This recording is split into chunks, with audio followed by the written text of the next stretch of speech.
हम संगीता ठाकुर स्वागत करे छी अपन यूट्यूब चैनल मिथिला के नगरिया में। आइ के एहि वीडियो में महाशिवरात्रि व्रतक कथा सुनाब। त कथा सुनने से पहले अगर चैनल के सब्सक्राइब नहीं केने छी त चैनल के सब्सक्राइब क नोटिफिकेशन जरूर ऑन क लेब ताकि हम कोनो नया वीडियो डालब त सबसे पहले पहुंचत अहां तक। त भगवान शिव आ मैया पार्वती के जयकारा लगाबैत आब कथा सुनो।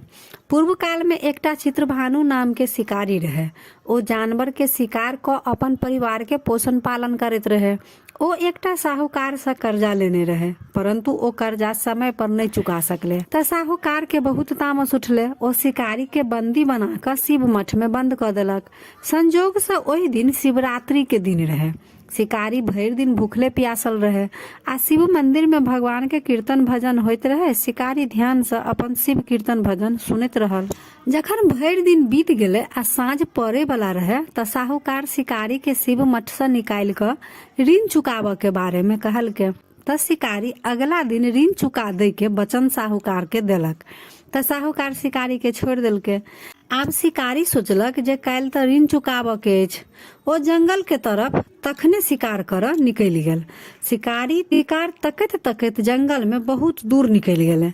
आब साँझ पड़ गेल। शिकारी सोचलक जे आइ रात में जंगल में रह पड़त। से सोच क ओ अपना रुक लेल जगह खोजे लागल। त नदी किनारे एकटा बेल के गाछ रहे। ओ बेल के गाछ पर चढ़ क अपना बैसा लेल जगह बनाबे लागल। तय क्रम में ओ कुछ बेल पत्र के तोड़ क नीचा खसाबे लागल। बेल गाछ के नीचा में एकटा शिवलिंग रहे। बेल पत्र ओहि शिवलिंग पर अनजाने में ही शिकारी हाथे चढ़ गेल। आब शिकारी भरि दिन के भूखल प्यासल त रहबे करे आ साँझ के एकर पूजा सेहो भ गेल।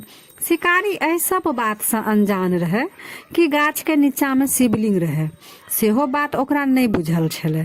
शिकारी आब बेल गाछ पर बैसल रहे त रात के पहिल पहर में तालाब पर एकटा गर्भनी हिरनी पानी पीबा लेल एले। शिकारी अपन धनुष पर बाण लगा जहाँ हिरनी के मारऽ लगले त हिरनी शिकारी से कहे अछि, हम गर्भनी छी, हम एकटा बच्चा के जन्म देब आ अहाँ एक संगे दू-दूटा जीव हत्या करब, से हमरा पर दया करू। हम बच्चा के जन्म द आबै छी, तब हमरा मार लेब।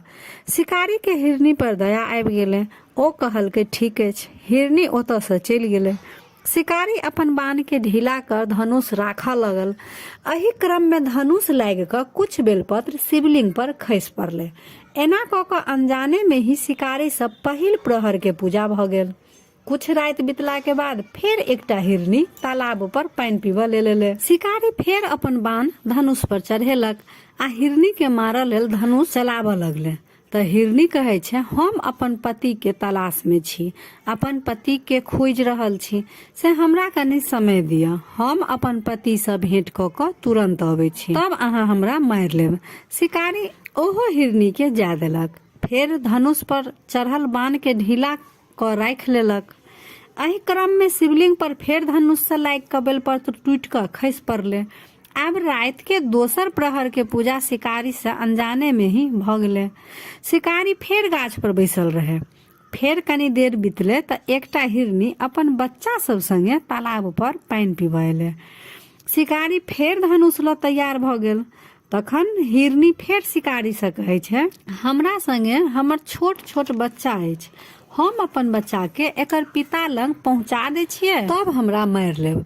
एहि बेर शिकारी कहलक, नहीं, 2 बेर हम शिकार छोड़ देलहुं। हमर घर में हमर बच्चा सब भूखल प्यासल अछि आ सब शिकार के हम अहिना छोड़ देब, हम अपन बच्चा सब के पोषण पालन केना करब। त हिरनी कहे अछि, जेना अहाँ एकटा पिता भ क अपन बच्चा लेल सोचि रहल छी, तहिना हमहू एकटा माता छी, हमरो अपन बच्चा लेल चिंता अछि।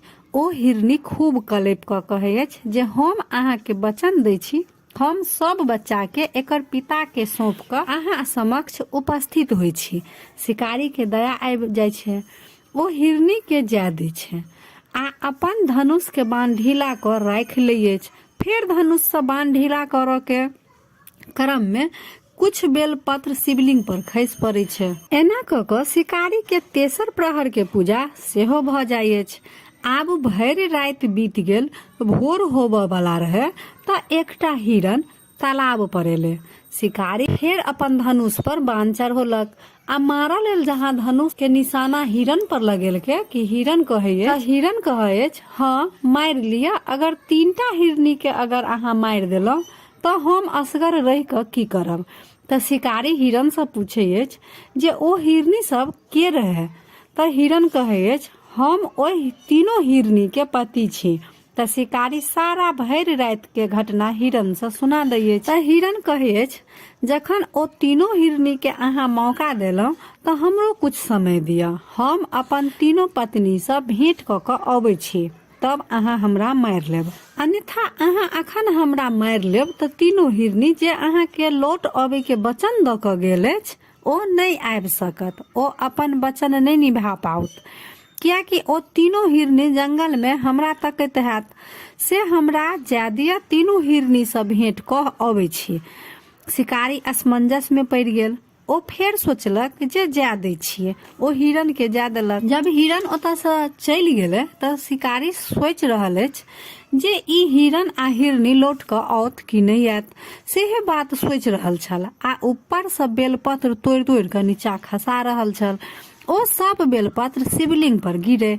अहिना कऽ कऽ 4म प्रहर के पूजा सेहो समाप्त भेल।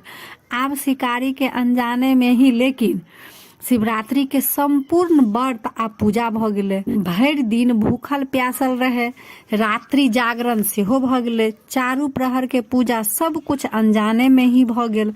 आब शिवरात्रि व्रतक महिमा से ओकर हृदय कोमल भ गेले, ओकर हृदय में शिव के वास भ गेले। तखने हिरन अपन 3 हिरनी आ बच्चा सहित शिकारी लंग उपस्थित भ गेल जे आब हमर सबके शिकार क लिया। लेकिन शिकारी के हृदय परिवर्तन भ गेल रहे आ जंगली जानवर के एहन एक दोसर के प्रति प्रेम आ सत्यता देख क आत्मग्लानि से शिकारी के आंख से लोर खसि पड़लनि। ओ हिरन के परिवार सहित जीवन दान द देलखिन। पितृभानु के शिवरात्रि व्रतक प्रभाव से मोक्ष के प्राप्ति भेल। तो यह रहा शिवरात्रि व्रतक कथा। तो कमेंट में हर हर महादेव जरूर लिखब आ नीक लागल तो लाइक शेयर सब्सक्राइब क के मैथिली भाषा के सपोर्ट जरूर करब। तो फेर उपस्थित होइ छी एकटा नया वीडियो के संग। ताबे तक जय मिथिला जय मैथिली।